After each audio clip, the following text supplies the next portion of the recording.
If you like the video, make sure to like, subscribe, and comment. For more videos like this. Hikers and campers, what is your creepiest, scariest, eerie paranormal experience you've encountered deep in the woods? Was camping alone at a nearby lake in my late teens. I'd basically bushwhacked to a remote part of the woods just off the shoreline of the lake. I grew up hiking and camping wherever I could get to, so I was used to the noises and calls animals will make in the woods at night. Sometime after I fell asleep, long enough for the small fire to die to embers, I woke up with this immediate awareness that I was not alone. I couldn't hear much over the bug noise of summer, but then I heard voices off behind me. I slowly threw as much dirt and rock onto what was left of the fire and waited. It sounded like someone whispering, or talking low. I strained my ears, but the harder I listened the more everything began to meld together. At one point it sounded like they were to my left, then minutes later, directly to my right. And once it sounded like the voices were tuning in and out like a radio, kinda quiet, then suddenly louder. I laid there motionless for hours. I fell asleep for a few hours after the sun was starting to come up. When I woke again, I packed up and crept back out of those woods. Just did not feel right. Haven't felt it since, thankfully. I was camping with a friend at a campground just outside Portland, so well traveled, fairly urban, lots of RVs around. It was raining and we were both in my tent dozing off. We heard, I kid you not, a loud animal scream, very close by. I'm an ecologist and know all the typical campground animal noises, and this was not something I could identify at all.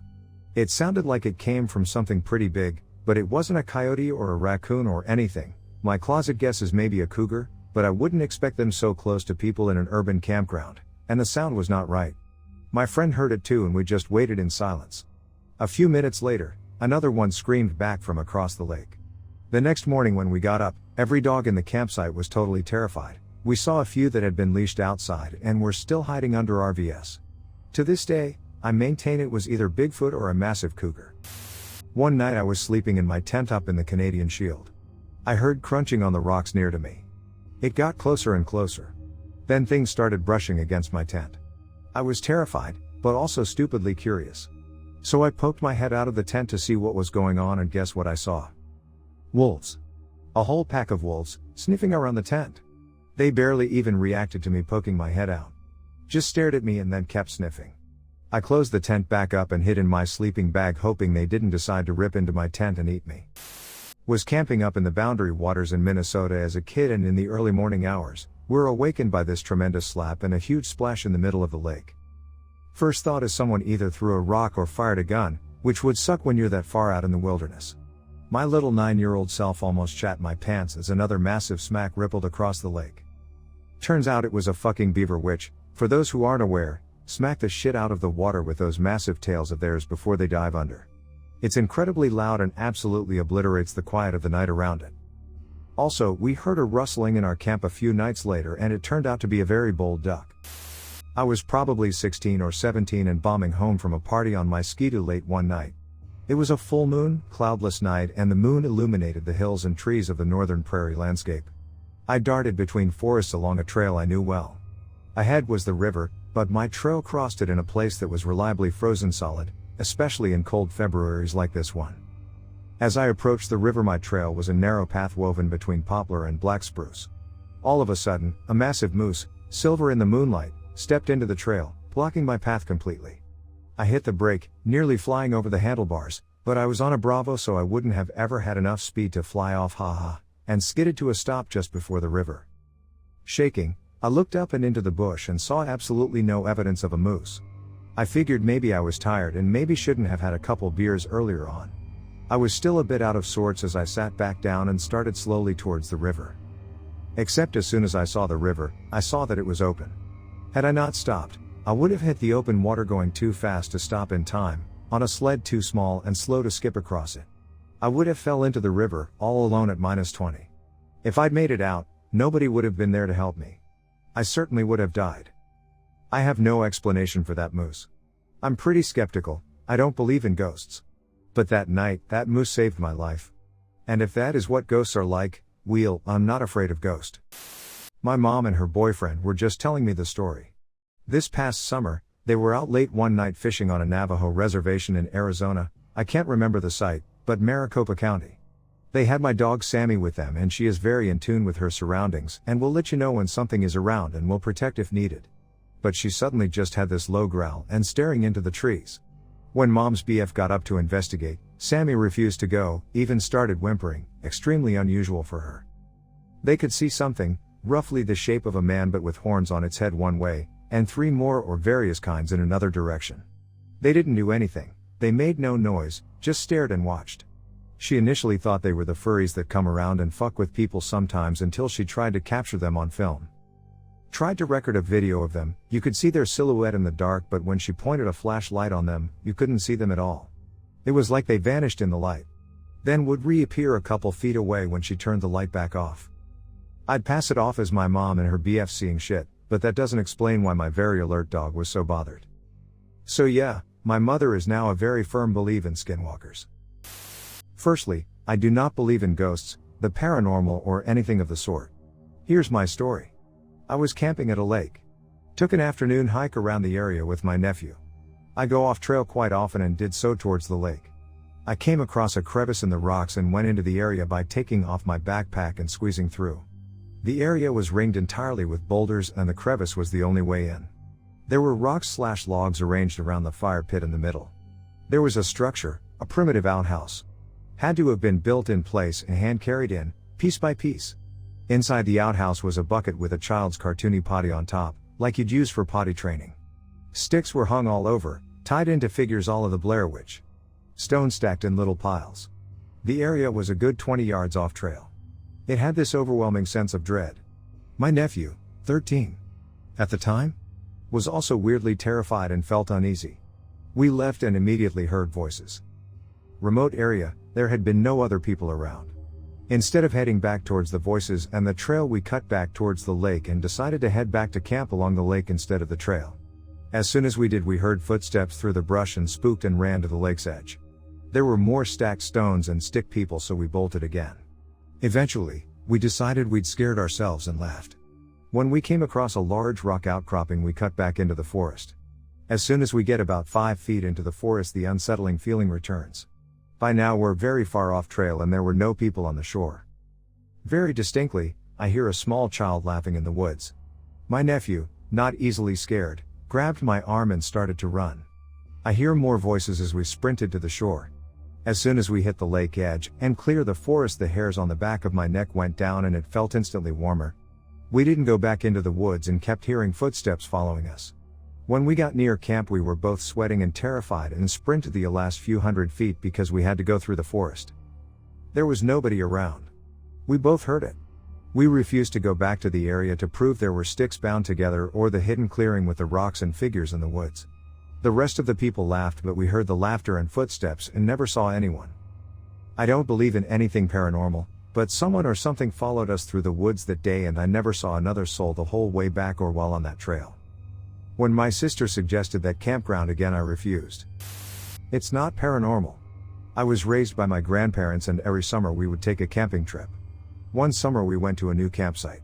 A few days into the trip, I woke up while my grandma was passing me through the tent opening to my grandpa. I started to say something, but he put his hand over my mouth and SSH'd me.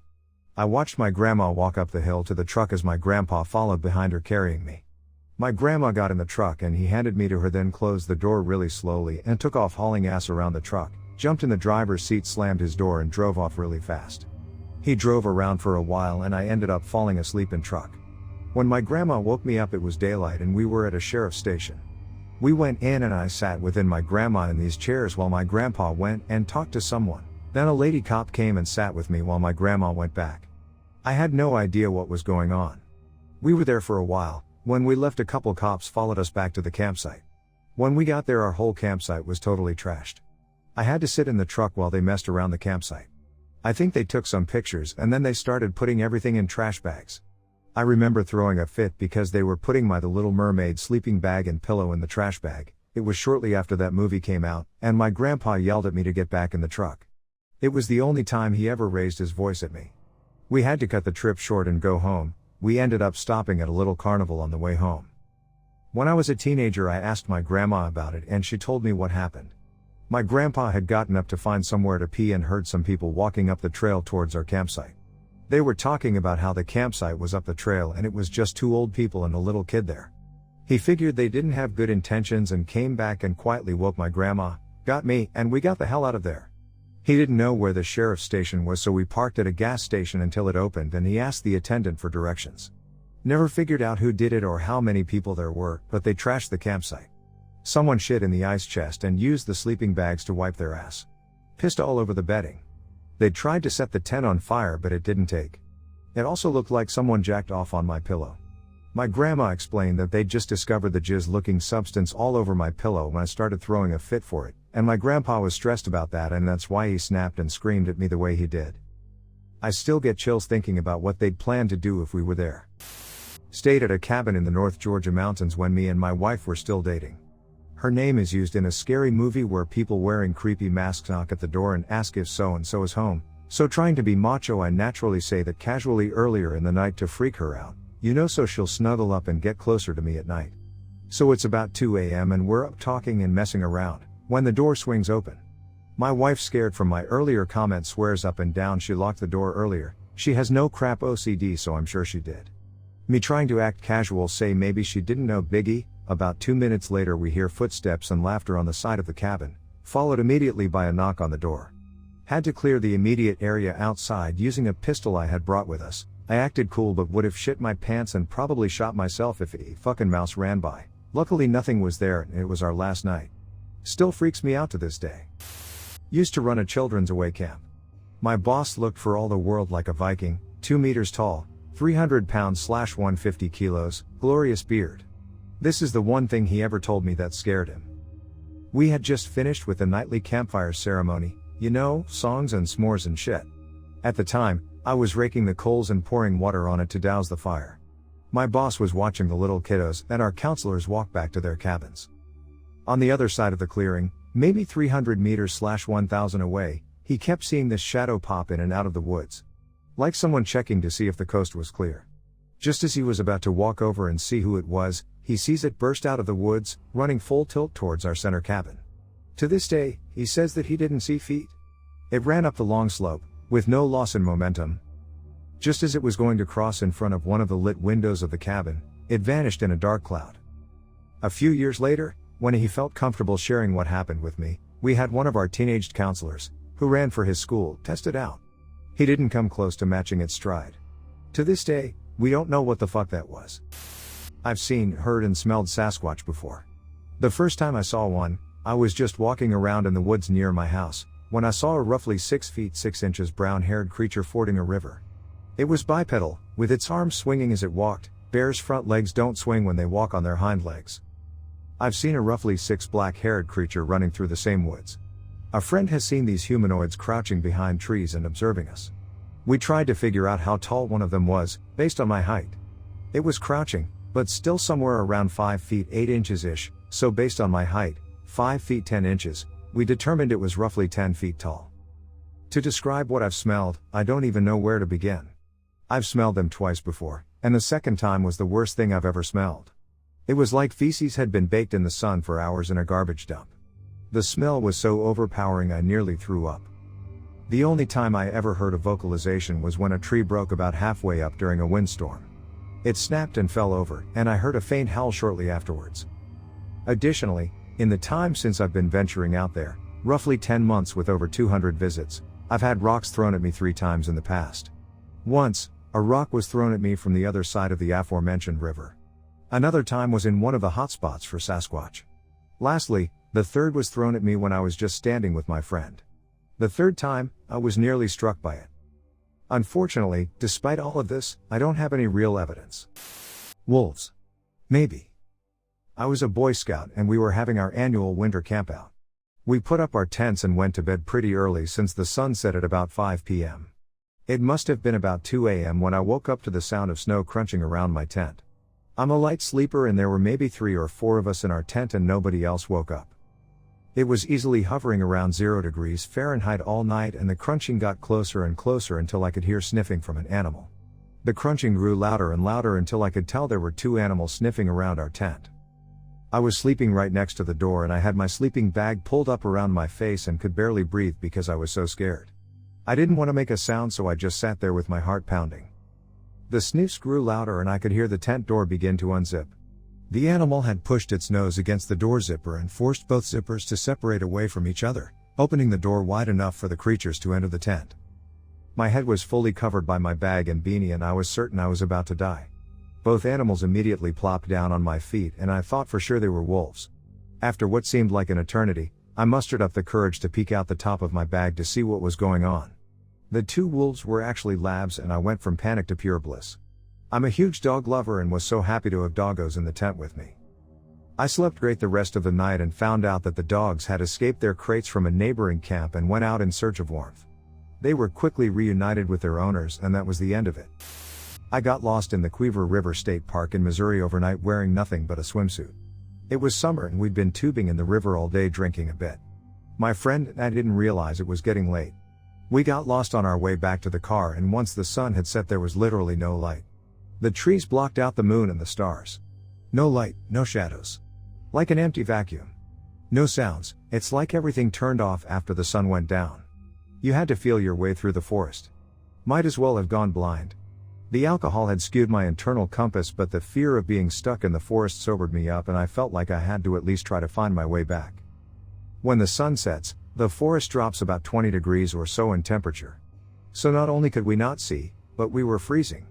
At one point we got separated. I fell in the brush, broke my flip-flops and sprained my ankle so I could barely move anywhere.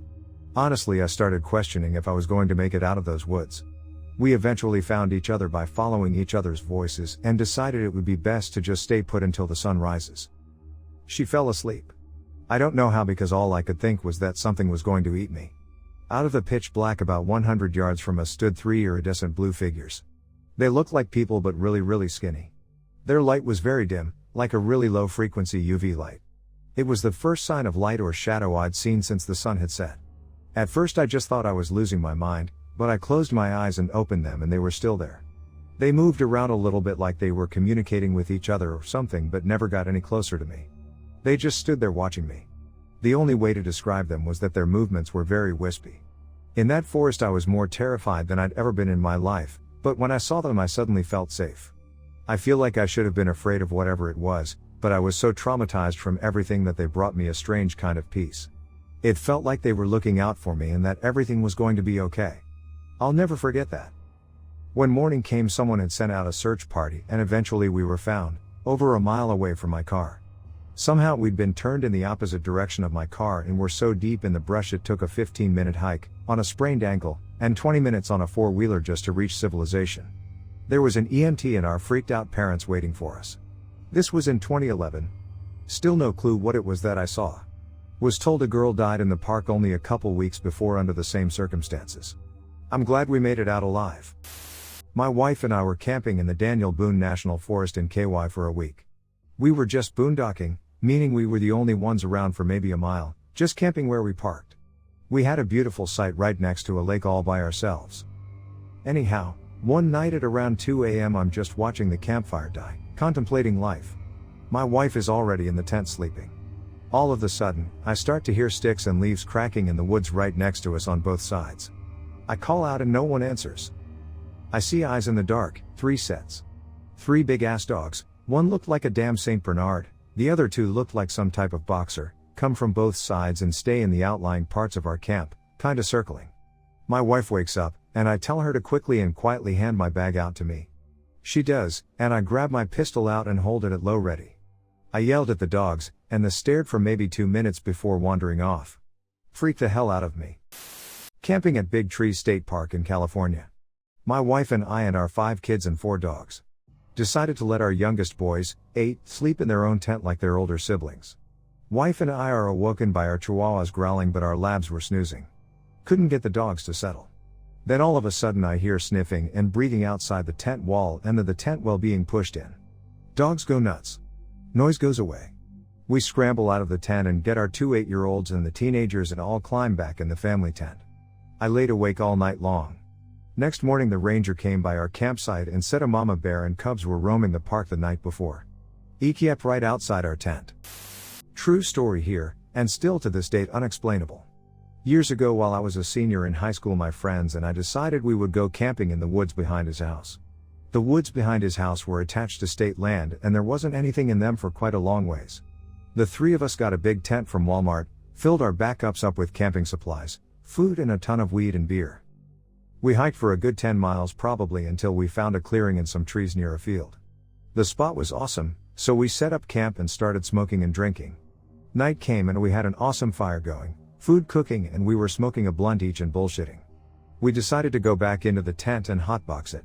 We were in there for probably a good 15 minutes when all of a sudden our massive fire just went straight out. I, curious, went outside to check and was freaked out. This fire was out.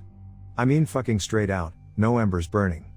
I shook it off and just thought I was stoned out of mind or something. Friends and I relit the fire with new wood and kindling and went back in the tent. Fire was bright and I could see it was burning tall. There was no wind. About 5 minutes in, boom, the fire is out again. This time I hear some crunching in the leaves. My friend grabs my arm and whispers he has a pocket knife and is ready to run out there. I told him to shut the fuck up and wait and listen. Crunching slowly faded off into the woods. Eventually we all went out and noticed no fire and no burning embers, but no water was poured on it or anything. It was not windy, and it was about 60 F outside. I lit fires many times in my life while camping and never experienced this. I relit it one last time and went back in the camp. This time I kept the door flap open and the screen closed to watch it. It was burning tall as hell, looked like it would last a while. All of a sudden it went out right in front of us.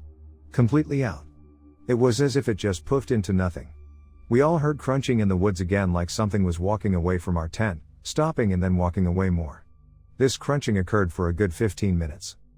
Safe to say we closed the tent up, all went back to have a full view with a single pocket knife at our defense. I was scared out of my mind. We stayed awake until sunlight, none of us slept. We made it back and still bullshit about it from time to time. Super weird. Went camping with my old scout group in Nova Scotia. We were spending the night on some crown land at a lake we always visited. Reason is that it has some decent campsites and we knew the different trails around the area quite well. Anyways, the second night we put up our lean-tos when it suddenly started snowing heavily. This was in January and the day before was quite mild and we basically had no snow on the ground at all. After everything outside turns to a winter wonderland, me and another leader stayed up chatting, talking about the weather and what our plans were for the next day, when suddenly off into the darkness we see what appears to be a flashlight sweeping back and forth towards our lean-tos. One of the kids saw this too and became freaked out about a stranger in the woods. I got out of my warm sleeping bag and got dressed to investigate. The snow was falling quietly and obscured my vision using my headlamp. I started to become concerned when I swear I arrived at the spot where the light came from. No footprints or sign of anyone out there when I saw it again. I heard a tree branch crack to my right and saw more light sweeping back and forth in a weird fashion. I noped the fuck back to my lean-to and pretended that everything was okay. I stayed up almost all night keeping watch in case some creep was around the group. Me and the other leader still both maintain we saw the light. It was a very odd experience. About 2 to 3 years ago I was doing some pest control on a farm not too far from where I lived at the time. It was around 2 a.m. watching a pile of blended corn and honey through my night sight IR scope I'd placed to lure rats out. Then out of nothing the air temperature around me dropped seriously low and became very damp and humid, a very weird feeling considering it was a warm summer night and I was in just a light camo jacket. I looked up and blinked a bit to adjust my eyes to the dark after staring at the illuminated screen and can only explain what I saw as very thick, dense cloud of smoke with a circumference of a meter or so. It was only a few meters away from me and just seemed to sit there.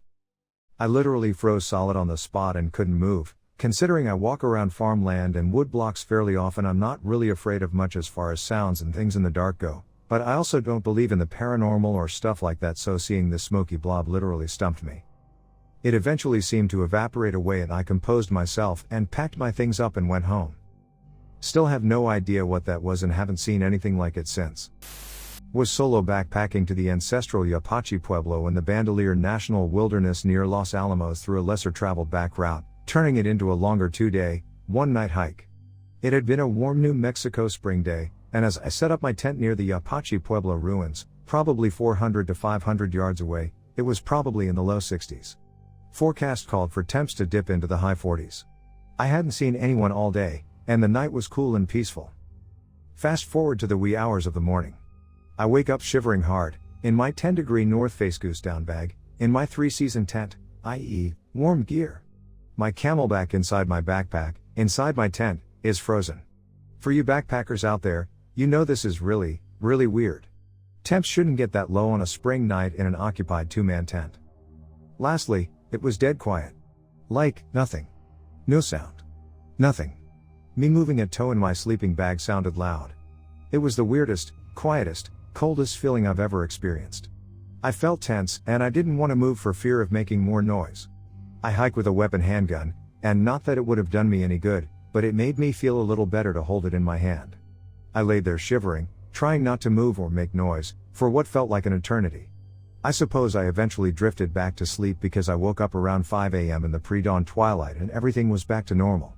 Birds were chirping, wind was rustling bushes, etc. My camelback was still frozen though. I got up and packed up my stuff, and then hiked through the Indian ruins, trying not to step on pottery fragments and scared to touch anything lest I upset whatever weird Indian spirits must have visited me overnight.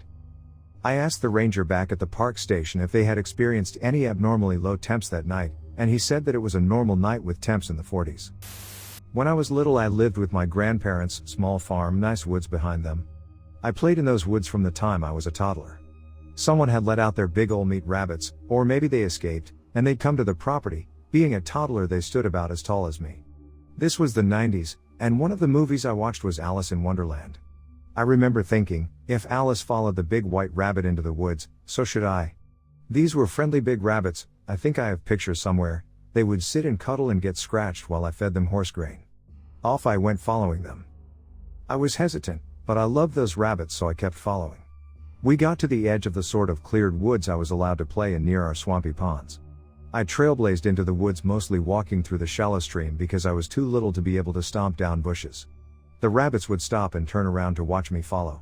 We finally got to a clearing, in the middle of heavily wooded forest. There was a tree that had been struck by lightning, and the way it fell and the bark that stayed made it look like a throne. I would stay down there and play while the rabbits played with me or just did rabbit stuff. I'd bring my toys down. I'd just hang out with them.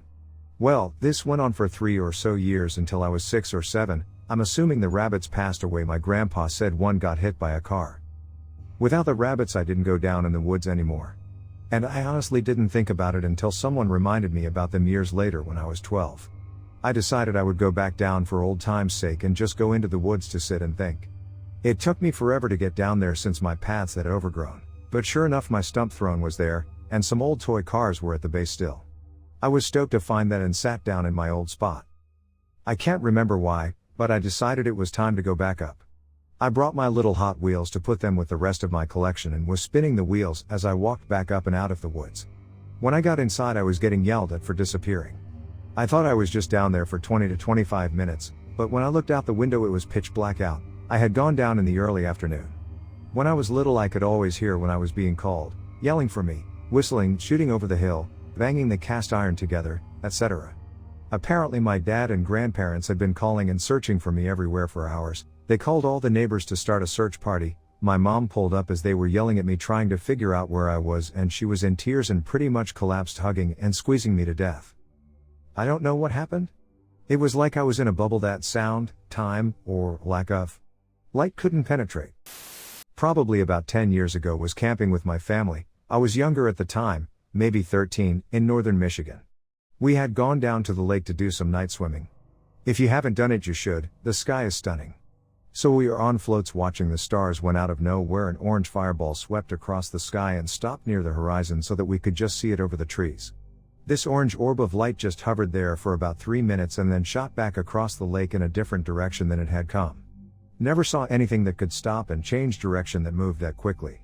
The crazy thing was that I wasn't able to find any stories on it the next day anywhere. I just got back from a backpacking trip in Pennsylvania, backpacked on the Appalachian Trail with a group. My parents picked me up and we made it a road trip. We wanted to see New York City and all the touristy stuff there, but we were trailing a pop-up trailer so we weren't going to risk parking or pay for a hotel, so my dad found a camping site nearby. We got in late, around 1 a.m, it's very dark, there's no one on site to show us our camping spot. We got our number from a bulletin board posted at the entrance and drove around on runways in the dark for about 40 minutes. We had no idea where we were going and it was impossible to find our way in total darkness. We finally found 2 cop cars on the runway. My dad drove by them and rolled down his window. No one was in there. The 2 cop cars were facing each other, about 20 yards apart, their lights on and flashing each other. But no one was there.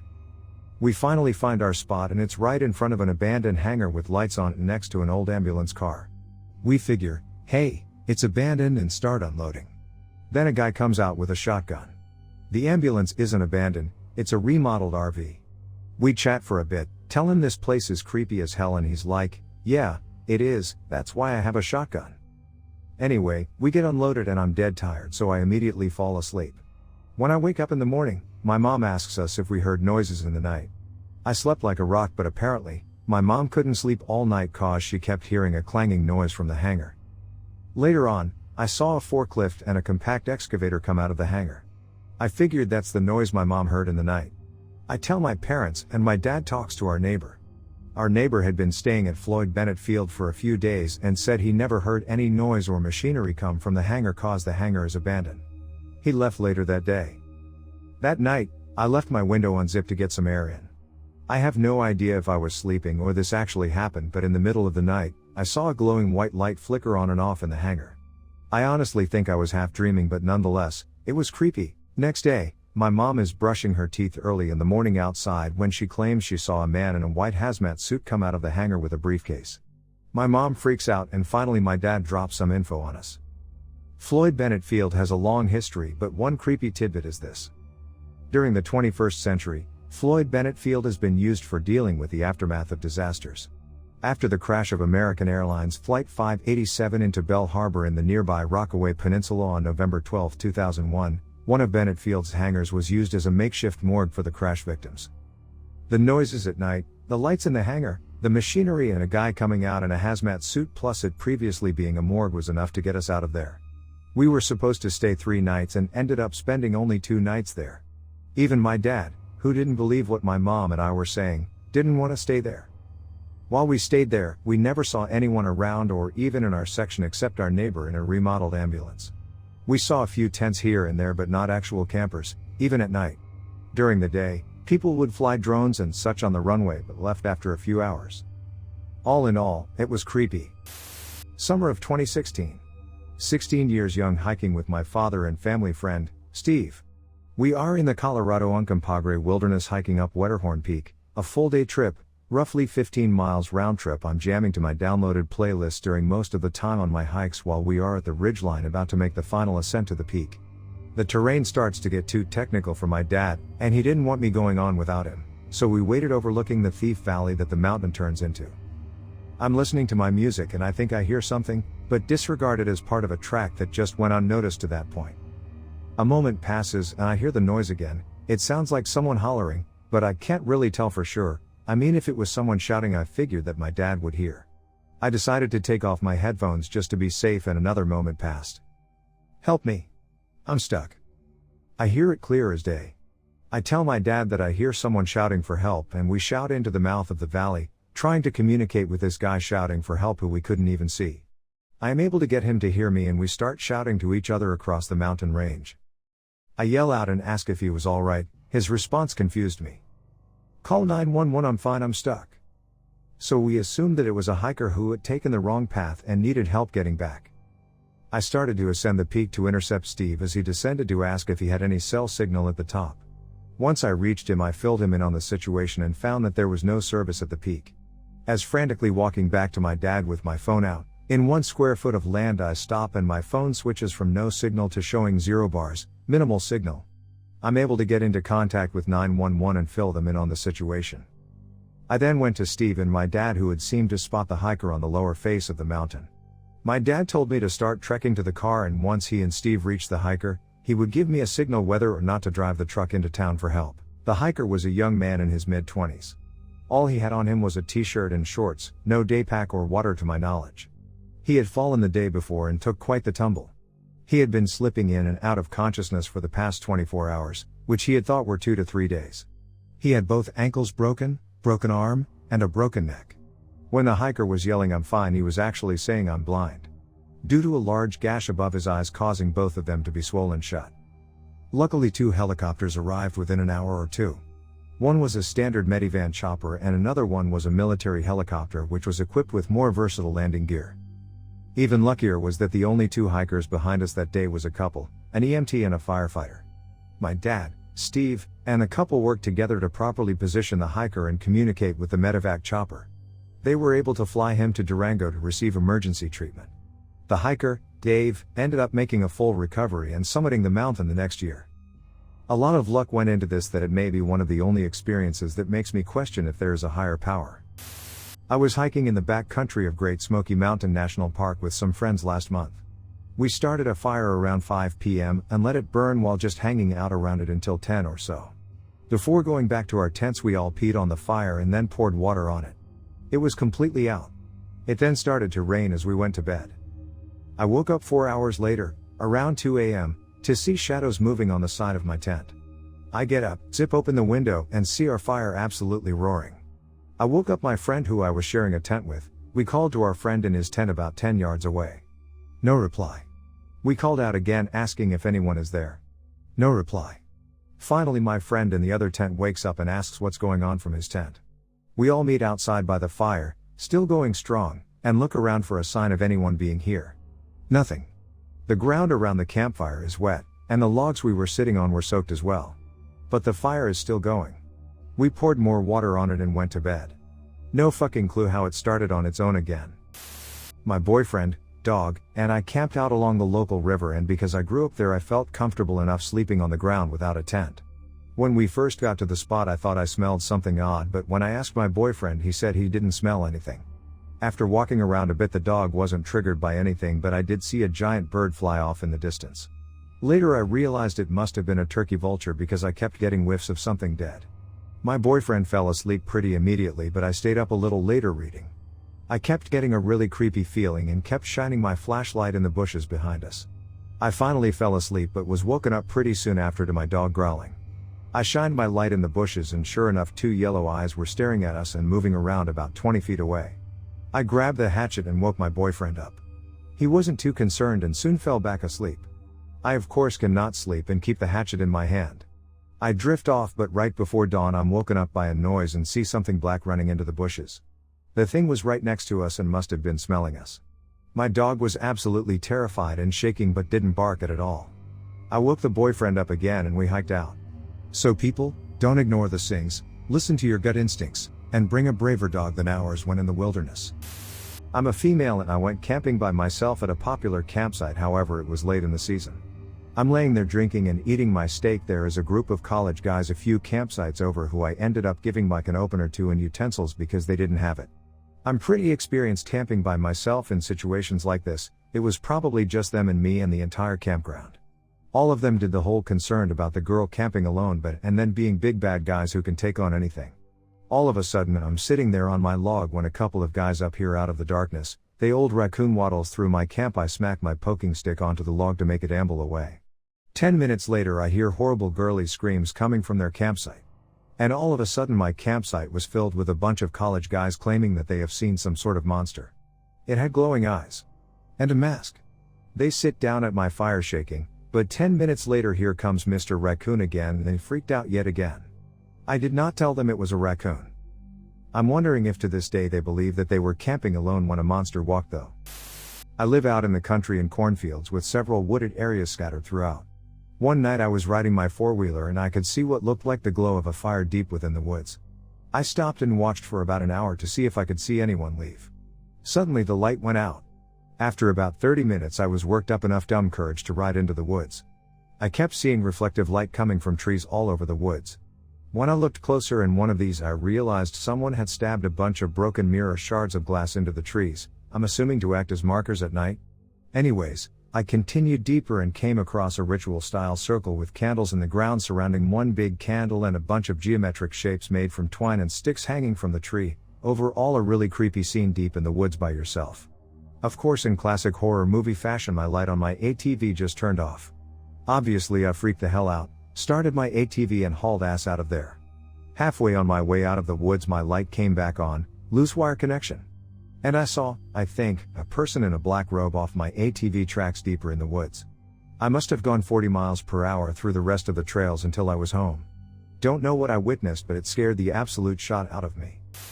I was hiking with my dad in late September on the west coast of Vancouver Island. which is usually when bears are fattening up for hibernation and most likely to be aggressive, and since we were a couple days walk from either trailhead and medical attention, we were on high alert. It had rained constantly and we had only seen a single other hiker the whole time. He was traveling in the opposite direction as we were. He was heading north, we were southbound, and we had camped beside him 2 nights prior. So for the whole trip the only tracks that we saw that looked remotely fresh were a single set of hiking boots coming towards us left by a pleasant and solitary German tourist, and we only saw them in places with extensive overhead cover. All other tracks were washed out and filled with rainwater due to the days and days of constant rain that was doing the best it could to fuck up our vacation and make our packs even heavier. We were approaching a blackberry patch between ridges that hugged a small creek and smelled what we thought was a particularly stinky bear, and since the blackberries were on both sides of the trail with only about 3 meters between them, we had our heads on a swivel. There was no overhanging trees as this particular berry patch was dozens of meters across and 2 or more meters high.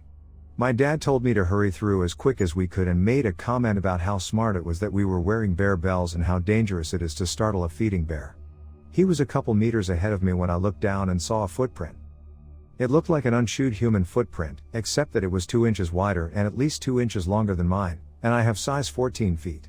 It also had dermal ridges and only had a couple raindrops in it, so whatever made it had stepped there literally moments before.